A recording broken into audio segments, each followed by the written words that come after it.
dared to speak to his generation. He dared to speak for his generation. At a remarkable young age, he entered public service as the youngest member of the Manila City Council. A young boy seated among seasoned politicians, proving early on that courage and conviction can command even the highest halls of power.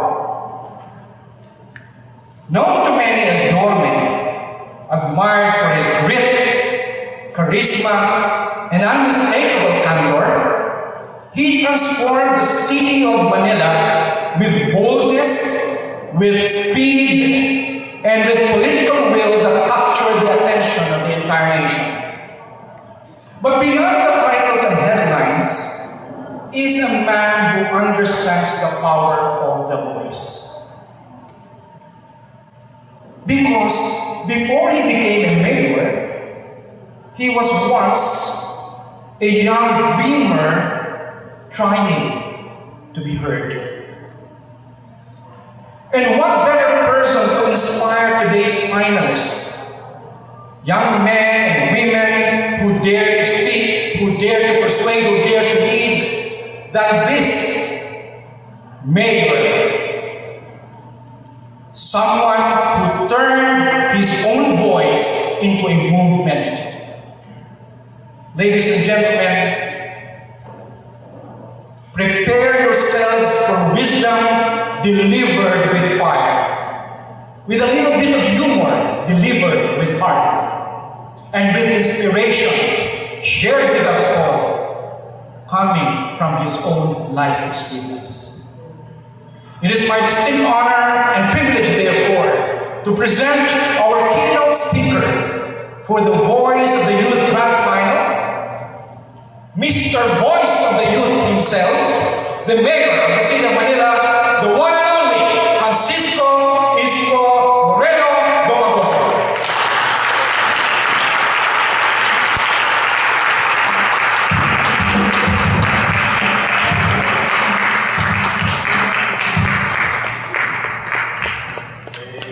Opo po kayo. Sobra-sobra naman yung papaklala mo. I'm just one of those voices. Marami naman diyang magagaling din na mga kabataan. But today I'm grateful, humble, and honored to speak before you. Especially itong aming isa sa pinagmamalaki na paaralan na nasa lungsod ng Maynila. Dito maraming isko at saka iska, what you call scholar ng bayan. Ito nagbibigay, ang institusyon ito nagbibigay ng pagkakataon sa mga mahihirap nating pamilya na makamit nila ang tagumpay through education. At ito'y naipapamahagi sa lahat ng gusto na makamit ang magandang kinabukasan. Kaya palakpakan natin ang PUP. Marami na po nagsalita, gagaling po na nagsalita. But I have prepared some and happy and honored to share it to you. Again, magandang umaga sa inyong lahat. Especially to our Rotary leaders, educators, distinguished guests, proud parents, and most especially the young delegates, national young delegates, and finalists of the Youth Peace Summit, Voice of the Youth 3rd National Oratorical Contest. We gathered at the time when public discourse is being tested. Recent events in our Senate, the new teleserye in 3 o'clock in the afternoon of Filipino families ang laging kaabang-abang. Bukas mula Lunes hanggang Huwebes, kung hindi ako nagkakamali. And I remember have demonstrated how deeply divided opinions can become and how easily official conversation can be overwhelmed by accusations, personal attacks, and competing narratives. In many discussions today, arguments are sometimes judged not by the strength of evidence or by the merit of ideas, but by who delivers them. Too often, disagreement becomes personal, and debate becomes a contest of personalities rather than the search for solution. This is why gatherings such as today, oratorical competition, are the more important than ever. In fact, na-share ko nga pero kanina, your city government, and you can check records when I assume public office again, thanks to the people of Manila for giving me such opportunity. We revive of what we have been doing, being a student of public education system noong iba sa inyo hindi pa pinapanganak, o dekada 80. In our schools, nagkaroon din kami ng mga orador sa Tagalog at wikang Banyaga. Binali ko rin ng quiz. Simply because of this reason na ang bata ma-express niya ng tama at mapaggalang na pamamaraan ang kanyang opinyon at paniniwala. Nagtagumpay po yun at yun ay nangyari noong Disyembre sa makasaysayang teatro ng lungsod ng Maynila, if not teatrong makasaysayang sa buong bansa, the jewel of the city of Manila, Metropolitan Theater. Thanks to our trainers, those parents who participated, very successful, and there's going to be another one this December. Kaya nung nakita ko yung invitasyon ng Rotary, uy, sabi ko sa isa, tirahin natin yan. Okay yan. Show our support and belief. Or meron tayong common goal sa buhay. Makakita tayo ng mga talentadong bata na mga future leaders to inspire others.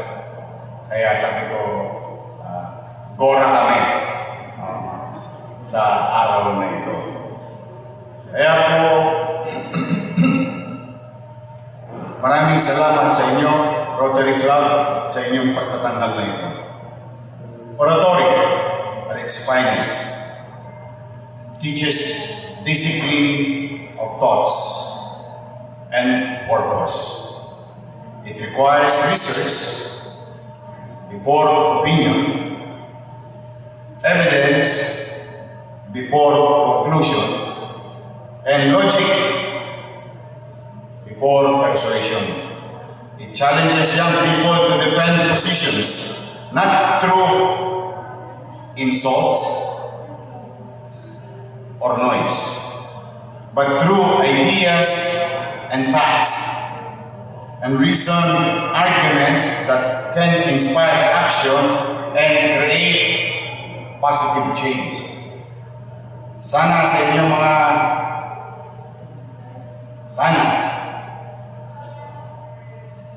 sana na lang talaga muna. Sana sa ating mga ilang national leaders ay narito ngayon upang matunghayan kung gaano kagagaling ang marami nating kabataang Pilipino sa ating bansa. Upang makinig sila,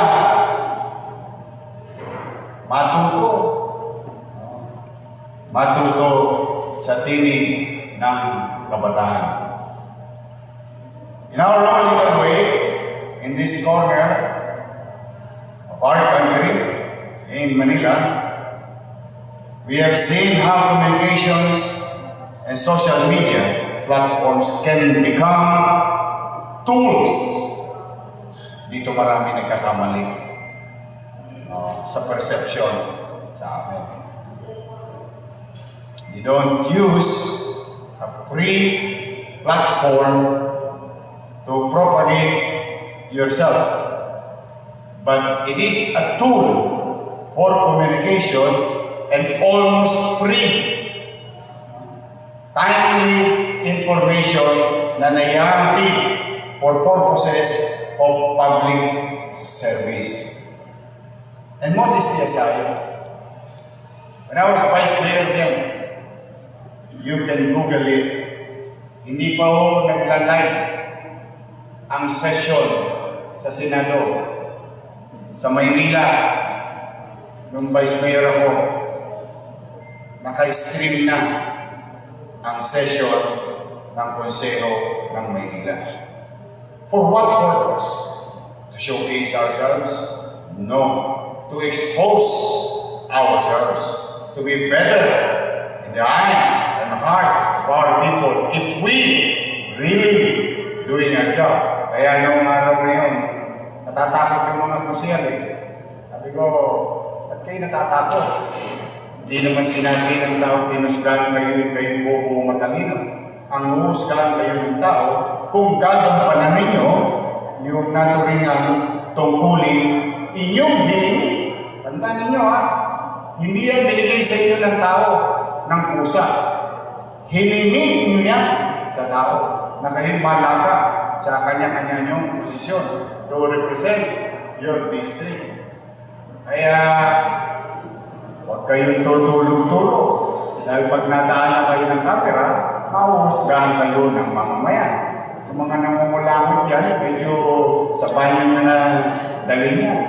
At unti-unti, you know what benefited the people? We exposing ourselves. Alam mo, ang dami nagbuti, umihira ang absent. Hindi kami nahihirapan makakuha ng quorum. Kaya po, nung ako naman nagkakalde, napansin ninyo, madaling araw, gabi, peligro de ora, umuulan na umaga, tumitirik na araw sa tanghali, bulaklak ang Maynila. Partikular, ang pamahalang lungsod ng Maynila. Because, ang assumption ko, ang taong bayan, busy sa paghahanap buhay.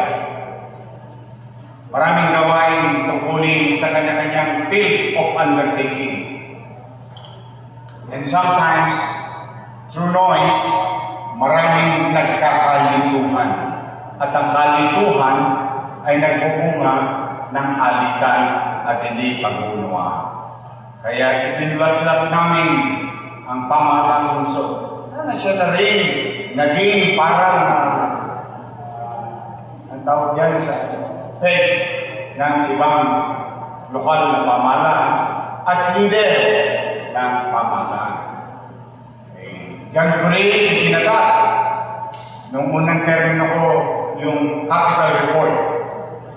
Wherein every Friday, we report to the people, especially those who are in school or working, who have no idea on what's happening in the community. The brief of what transpired, of what's going to happen, and what happened today.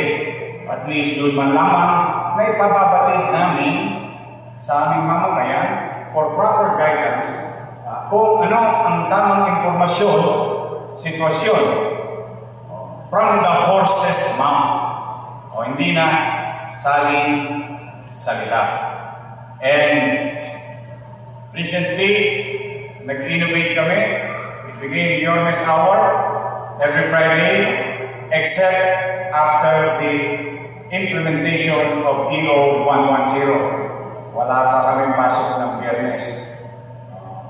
Buti pang eskwela, may pasok na. Mapapasana all ka lang.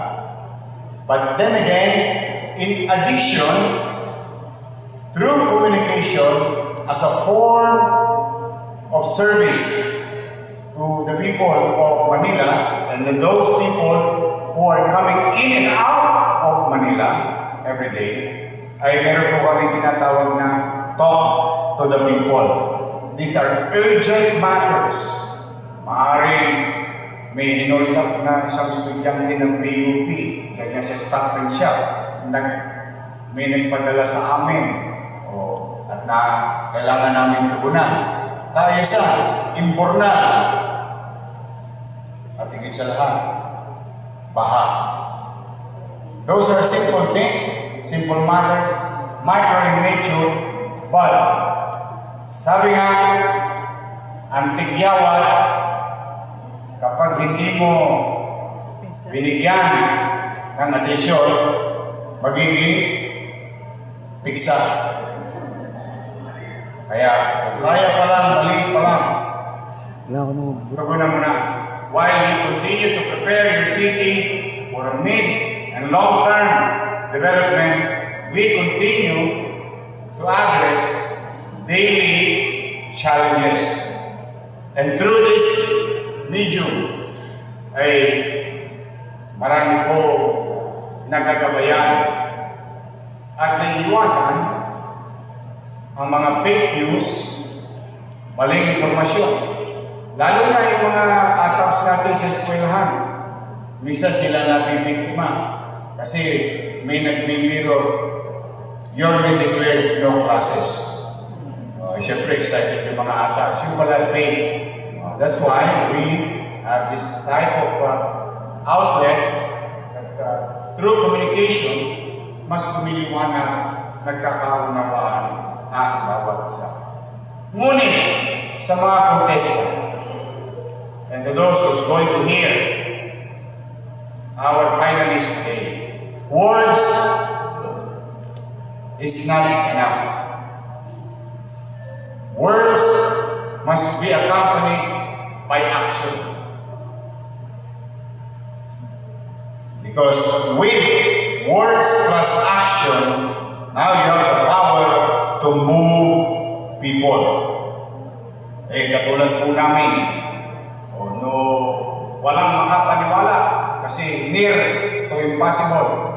When I assume as mayor in 2019, anong sabi ko? Yung 30 taon na problema ng Recto, Divisoria, lilinisin ko yan. Pagkaupo, July 1, 2019. Come July 3, 48 hours thereafter, na-shock ang mundo na yung imposible ay naging posible. Nadadaanan na ang Recto, Walbuna, Soler, at iba pang major thoroughfares ng City of Manila. Through that action, it is snowball.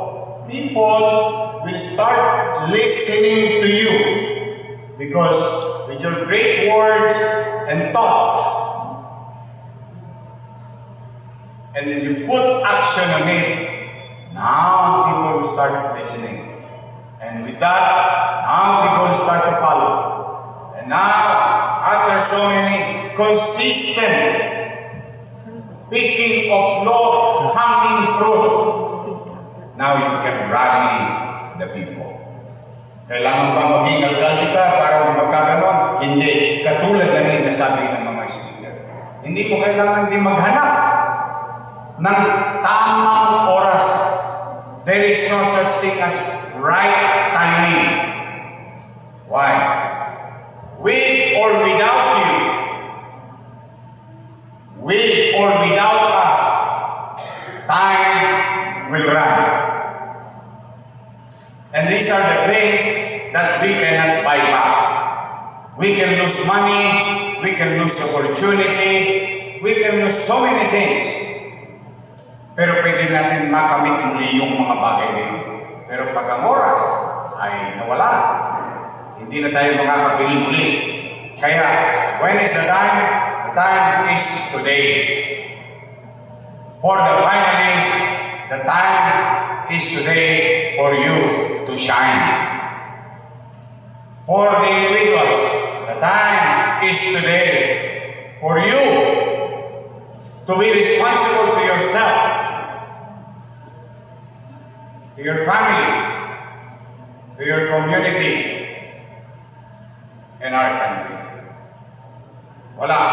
At the end of the day, tayo-tayo rin ang magkikita sa finals. And if I may borrow, totoo naman sinabi yun ni dating Pangulong Era, walang tutulong sa Pilipino, kundi tayo rin kapwa Pilipino. So, if that is true, why hate each other?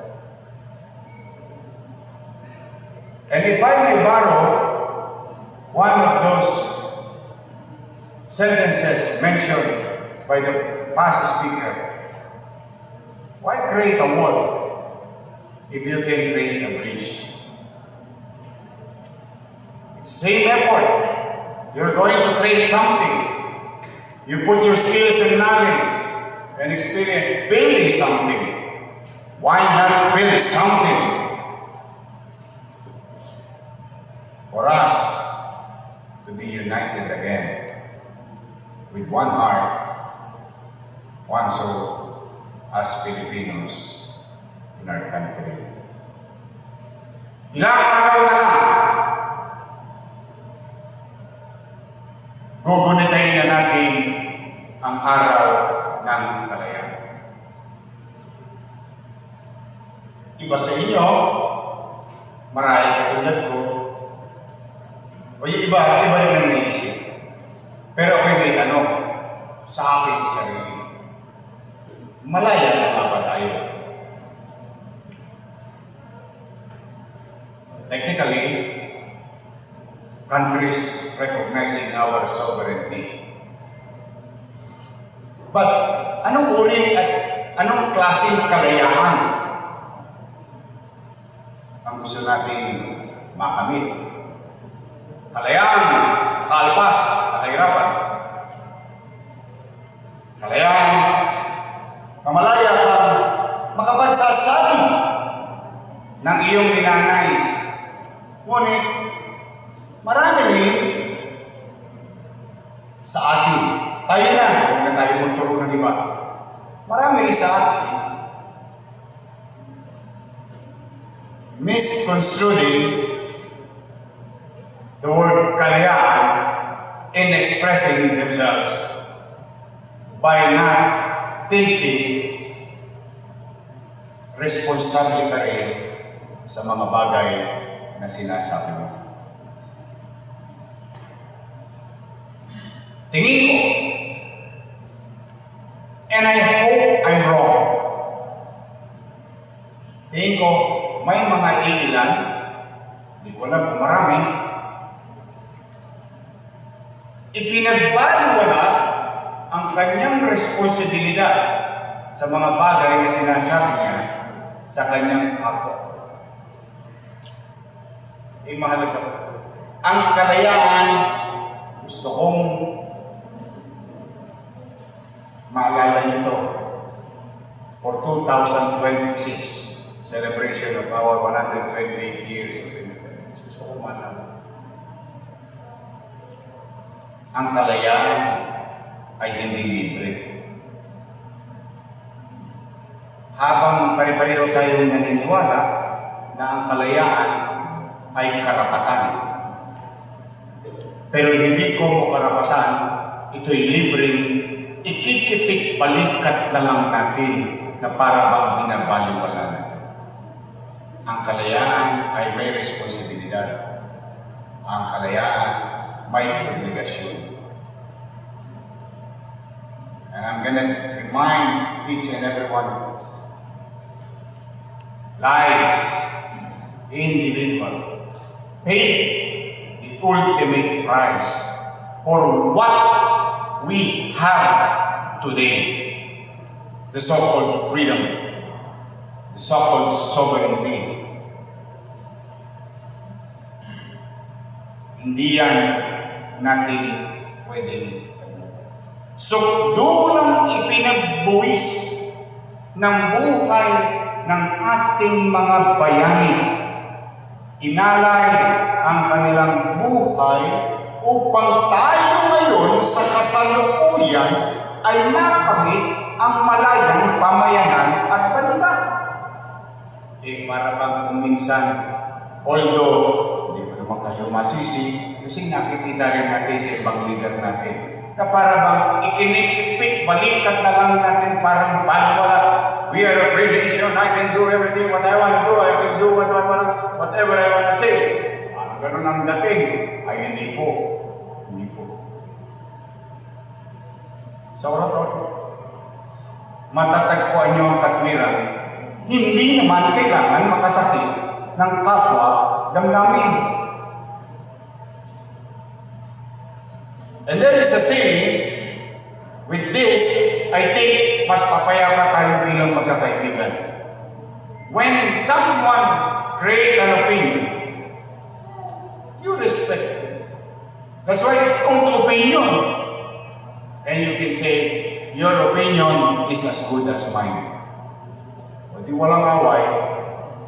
Kaya, ngayong araw at paggunita, because I will not see you in the celebration of Independence Day 2 days from now, I would like to take this opportunity, especially to the youth, today, present here in this hall, maging mainam, maingat tayo sa pagpili ng salita habang nagagawa natin ang kalayaang makapagsalita nang hindi naman nakapananakit ng kapwa. Tandaan po ninyo, mahirap pong gawin yun. Pero, wala naman po siyang tosgas. Bakit nyo naman pinitipid ang sarili ninyo maging maingat? We call and make our leaders liable, responsible to the wrongdoings. In such a way, we call in a manner firm but respectful. We just don't want to call somebody basurero, cargador. Why? Why would we describe a person? Doesn't mean he's talking. He has all the right and knowledge of everything. Hindi naman. Kaya yan iingatan ninyo, lalo na kayong mga magko-competition. Kasi sa pag-blade ng puso, nakasasakit kayo ng damdamin. At minsan, yung sugat na yan, nag-iiwan ng marka. Mamalas-malasin mo pa, maisasalin pa yung hapding dinanas na yun sa kanyang saging lahi. Kaya hindi tayo naghihilom dahil sa mga mapapanakit na salita. Ulitin ko, we can be firm with our beliefs. Pero yung paniwala ko ay hindi siya parang kaning mainit na isusubo mo na lamang. Hintayin mo siyang kusang magsubo. Na yun ay naging katanggap-tanggap sa kanya. Try to convince them with your words and actions. That's the key. and consistency and persistence. Pick low-hanging fruit. Huwag ka nang hintayin mahulog yung mangga sa lupa. Hinog na, pitasin nyo na. Huwag nyo nang ipagpabukas. Kasi paglatag mo nun sa lupa, sira na yun. Hindi na masarap kayo. So, to the youth today, gusto ko lang malahanin nyo.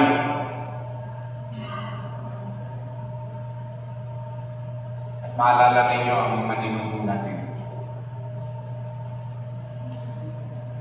Sila nagsakripisyo sa bagay na atin namang pinakikinabangan sa ngayon. And lastly, ito naman, gusto nyo ba kayong maging masasayahin sa buhay? Alam ko naman yung iba sa inyo na iwan na ng jowa.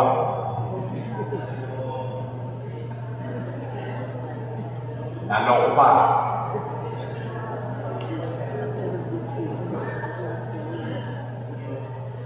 I think it's very timely. And I've been sharing and teaching this to my fellow workers. I'm gonna say it now. Namnamin ninyo ang kahulugan ng isang salita. Kapupusugan. Kailangan matutunan ninyo mainunawaan ang kapupusugan. Why? If you are grateful on what you have right now, you will be the happiest person on earth. Sometimes sa layo ng tingin natin, mga bagay na hinahanap natin, hindi naman natin nahawakan, nakikita. Yung play, nandito na, tangan-tangan na natin ang bagay na dapat nating ikalugod at bagay na dapat ipagpasalamat sa Diyos. Eh pag yun, natutunan ninyo yun, naku, maniwala kayo.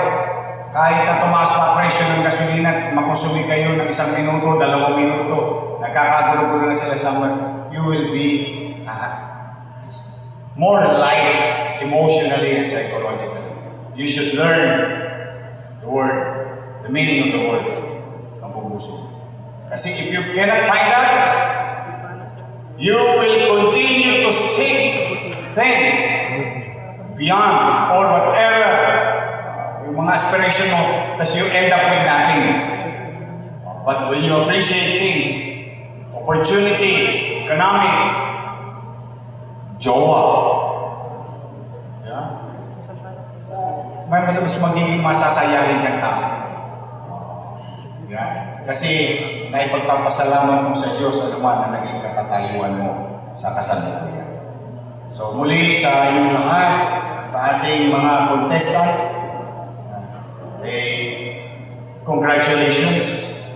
You came a long way from the province to the region, now on the national stage. Tapos andito pa kayo sa mga saysayang paralan namin sa lungsod ng Maynila, PUP. I think some of you came from Mindanao who are facing challenges. On behalf of the people of Manila, kami po'y nakikisimpatya sa mga kababayan natin sa Mindanao.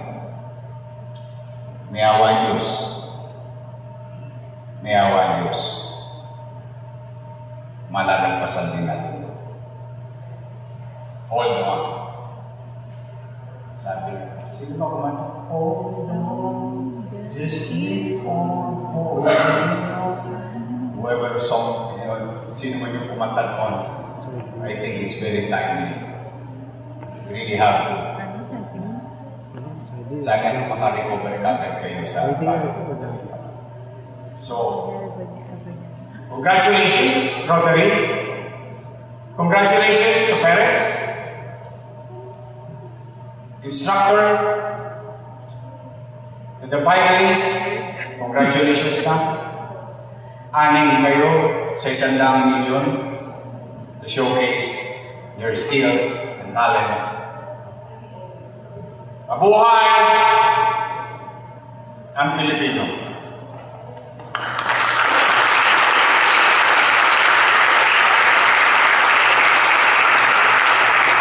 Mabuhay ang kabataan.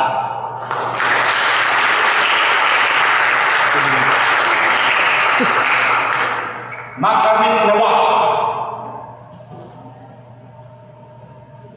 ng bawat pamilyang Pilipino ang kapanatagan sa ating pamahalaan.